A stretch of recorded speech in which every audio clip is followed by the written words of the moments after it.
बस 1 मिनट का इंतजार है।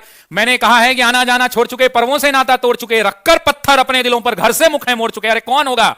जिसको पढ़ना है उसको तो रुकना होगा, जिसको पढ़ना है उसको मेहनत करना होगा। मैंने कहा है कि आना जाना छोड़ चुके, पर्वों से नाता तोड़ चुके, रखकर पत्थर अपने दिलों पर, घर से मुख है मोड़ चुके। किसका दिल करता है यारो घर का सुख चैन गंवाने को, फिर भी घर हम छोड़ आए हैं जीवन सफल बनाने को।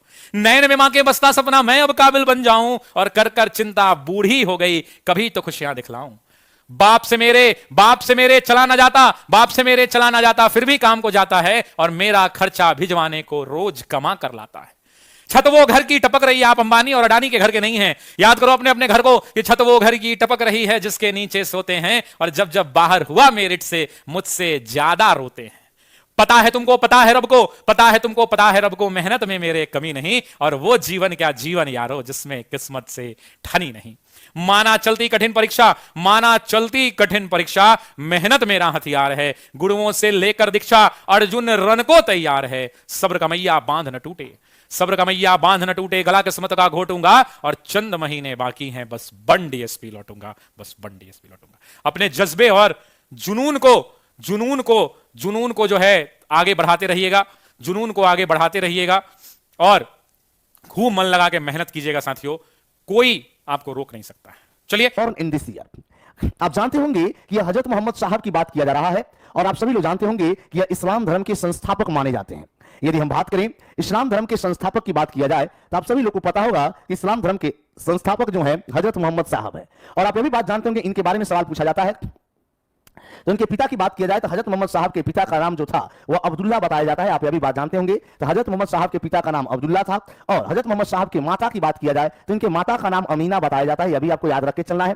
जबकि हजरत मोहम्मद साहब की पत्नी की बात की जाए तो इनकी पत्नी जो थी, जिनका नाम खादीजा बेगम बताया जाता है। हजरत मोहम्मद साहब की पत्नी का नाम क्या था? तो खादीजा बेगम था। बिल्कुल सही बात है, आप पकड़ रहे हैं। और यहां पे हम बात करें हजरत मोहम्मद साहब की बेटी की बात किया जाए तो इनके बेटी का नाम फातिमा था। आपने पढ़ा भी होगा, हजरत मोहम्मद साहब की बेटी का नाम क्या बताया जाता है? फातिमा बताया जाता है। जबकि इनके दामाद की बात किया जाए तो इनके दामाद का नाम अली था। आपने पढ़ा होगा, हजरत मोहम्मद साहब के दामाद का नाम अली बताया जाता है। जबकि इनके नाती की बात की जाए तो नाती का नाम जो था वो हुसैन था, यानी अली का लड़का था। यह जीवन परिचय आपको याद रखना है।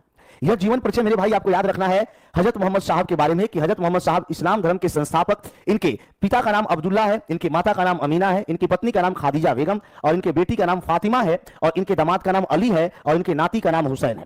मेरे भाई कुछ प्रश्न पूछे जा सकते हैं पैगंबर हजरत मोहम्मद साहब के बारे में। आपके पेपर में सवाल हो सकता है कि हजरत मोहम्मद साहब का जन्म जो हुआ था यह 570 ईस्वी में हुआ था, ध्यान देंगे। और इनका जन्म कहां हुआ था? तो सऊदी अरब के मक्का शहर में हुआ था। जबकि हम बता दें, इनको ज्ञान की प्राप्ति की बात किया जाए तो हजरत मोहम्मद साहब को ज्ञान की प्राप्ति की बात किया जाए तो आप जानते होंगे 610 ईस्वी में इनको ज्ञान की प्राप्ति सऊदी अरब में ही हुआ है। हीरा नामक गुफा में इनको ज्ञान की प्राप्ति होता है। तो हजरत मोहम्मद साहब को 610 ईस्वी में हीरे नामक गुफा में क्या होता है? तो ज्ञान की प्राप्ति होता है। जबकि इनकी मृत्यु की बात किया जाए, हजरत मोहम्मद साहब की मृत्यु की बात किया जाए, इनकी मृत्यु 8 जून 632 को हो जाता है। जबकि इन्होंने एक बहुत ही महत्वपूर्ण काम किया था। 622 में हजरत मोहम्मद साहब ने हिजरी संवत चलाया था। यह प्रश्न खूब पूछा जाता है। हिजरी संवत जो है 622 में हजरत मोहम्मद साहब ने चलाया था। आप जानते होंगे कि हिजरी संवत या सऊदी अरब में हिजरी संवत जो मनाया गया, इनके द्वारा पहली बार प्रचलन में लाया गया। यानी मक्का से मदीना की तीर्थ यात्रा को इस्लाम में हिजरी संवत के नाम से जाना गया।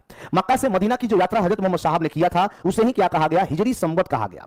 आप ये भी बात जानते होंगे कि सऊदी अरब में पहले से ईसाई और पारसियन धर्म के लोगों का प्रचार बड़ा व्यापक चल रहा था। यानी इस्लाम धर्म की नींव पड़ने से पहले, इस्लाम धर्म की नींव की हम बात करें तो इस्लाम धर्म की नींव जो है यह 7वीं शताब्दी के आसपास पड़ा था। आपने पढ़ा होगा कि इस धर्म की नींव की बात यदि किया जाए तो इस धर्म का नींव जो पड़ा था 7वीं शताब्दी के आसपास इस्लाम धर्म का उदय सऊदी अरब में हुआ था।